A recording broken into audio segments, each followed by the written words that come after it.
నమస్తే. అమరావతి న్యూస్కు స్వాగతం. నేను రాజేశ్వరరావు. ఈ కృష్ణా జిల్లా విషయంలో ఖచ్చితంగా ఇది ప్రభుత్వం ఈ వీడియోని ఖచ్చితంగా చూడాలి. ఎందుకంటే కృష్ణా జిల్లాలో పనిచేస్తున్న ప్రభుత్వ అధికారులు ఎవరైతే ఉంటున్నారో వీళ్ళంతా కూడా పక్క జిల్లా అయిన ఎన్టీఆర్ జిల్లాలో నివాసం ఏర్పాటు చేసుకుంటున్నారు. కృష్ణా జిల్లా మచిలీపట్నం హెడ్ క్వార్టర్లో ఉండాలి. వీళ్ళు హెడ్ క్వార్టర్లో ఉండుకోకుండా విజయవాడ నుంచి వీళ్ళు ఇష్టం వచ్చిన టైంకి వస్తూ ఉంటారు. 11:30, 12 గంటలకి అలా వస్తూ ఉంటారు. ఏంటంటే దూరం నుంచి రావాలి, రావద్దా, టైం పడుతుంది, వెయిట్ చేయండి. ఎంత అంటే వాళ్ళు చెప్పే సమాధానం కూడా రుబాబుగా ఉంటుంది. అంటే ప్రజలు అవసరం ఉంది కాబట్టి ఖచ్చితంగా వెయిట్ చేస్తారనుకుంటారు. కానీ ఇక్కడే వీళ్ళు చేసే పనుల వల్లే ప్రజలకు చిరాకు వచ్చేసి తిరగబడతాం మొదలెట్టారు.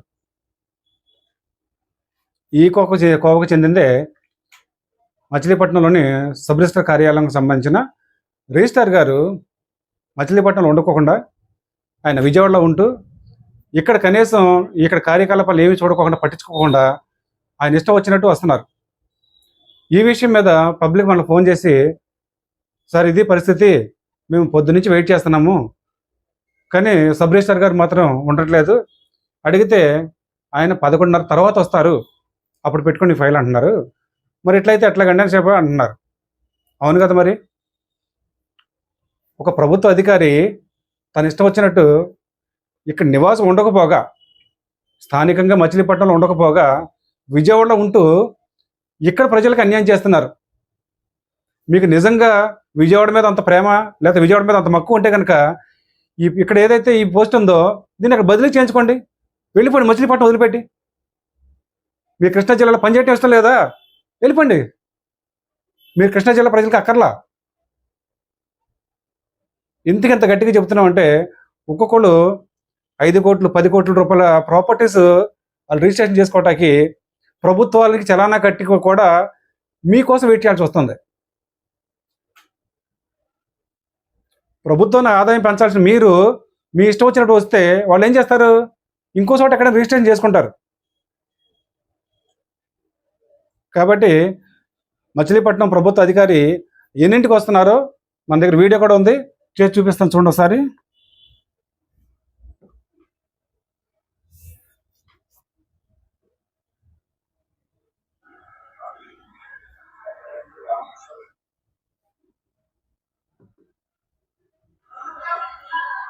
ఇది సబ్ రిజిస్ట్రార్ సీటు.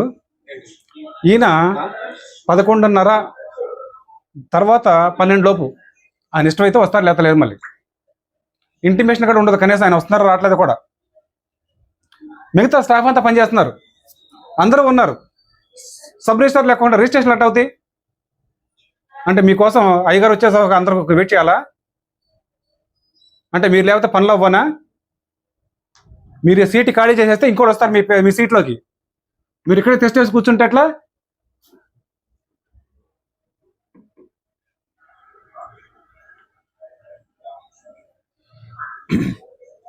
ఆయన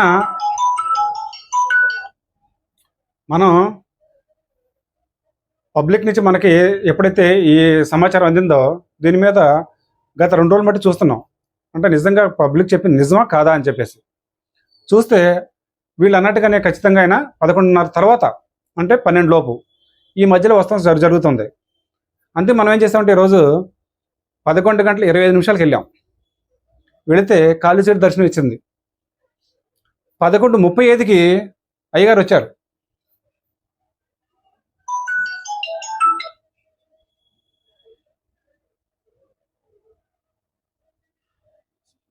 ఈయన సబ్ రిజిస్ట్రార్ గారు 11:30కి తర్వాత వచ్చేసారు.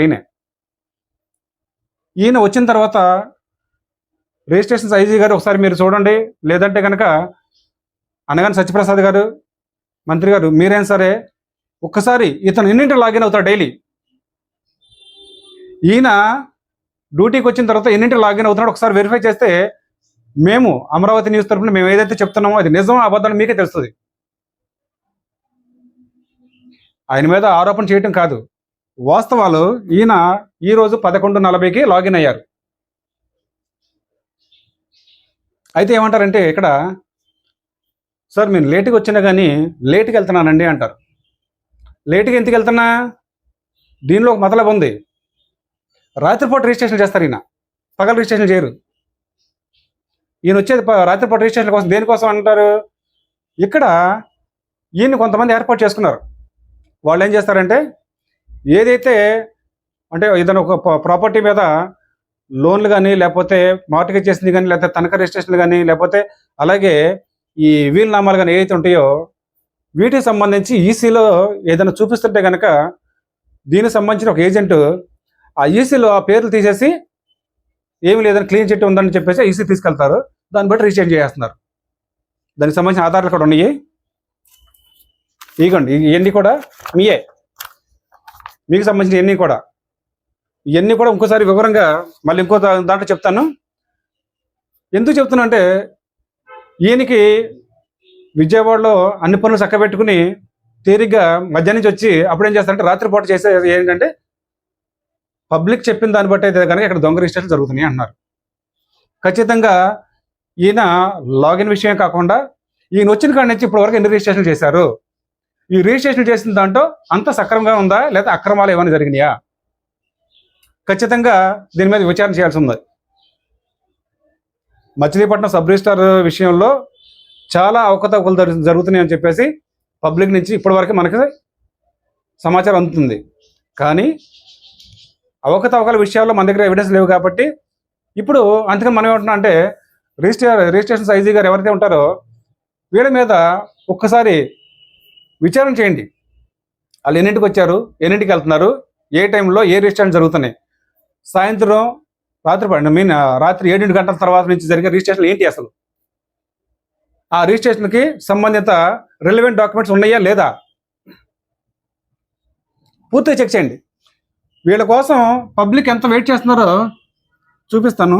అయితే రిజిస్ట్రార్ గారు అతను ఆలస్యం రావటం వల్ల పబ్లిక్ ఎట్లా రిజిస్ట్రేషన్ చేసుకోవటం వచ్చి ఎంతో దూరం నుంచి కానీ వచ్చినట్ల వెయిట్ చేస్తూ కూర్చోవాలి బయట.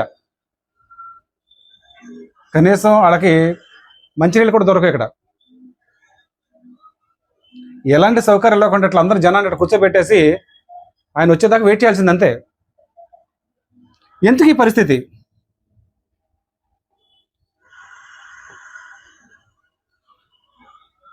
మచిలీపట్నం ఈ సబ్ రిజిస్ట్రార్ కార్యాలయం గురించి గతంలో ఎన్నో వార్తలు వచ్చినాయి. అయినప్పటికీ వీళ్ళలో మార్పు రాదు. ఏంటంటే ఏం చేసుకున్నా కానీ వీళ్ళకి మాతోనే పని కదా, ఖచ్చితంగా మా దగ్గర వస్తారు, కూర్చోమంటే కూర్చుంటారు, నుంచుంటారు, పొమ్మంటే పోతారు అనుకుంటున్నారు. ఇవాళ రోజులు అలా లేవు.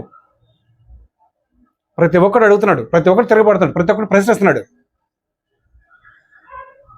మీరు జీతం తీసుకుంటున్నారు, పలానా టైం మీరు ఉండాలి, లేదా ఒక బోర్డు పెట్టండి, పెద్ద బోర్డు రాసి పెట్టేసేయండి, సబ్ రిజిస్ట్రార్ గారు మధ్యాహ్నం నుంచి రాత్రిపూట వరకు పనిచేస్తారు, పగల పని చేయరు అని చెప్పి రాసి పెట్టండి. కాబట్టి ఇప్పటికైనా సరే ఉన్నతాధికారులు ఈ విషయం మీద విచారణ చేసి ఎవరైతే ఈ అక్రమాలకు పాల్పడుతున్నారని చెప్పి వీళ్ళ మీద వస్తున్న ఏవైతే వదంతులు ఉన్నాయో ఇది నిజమా కాదా తేల్చండి.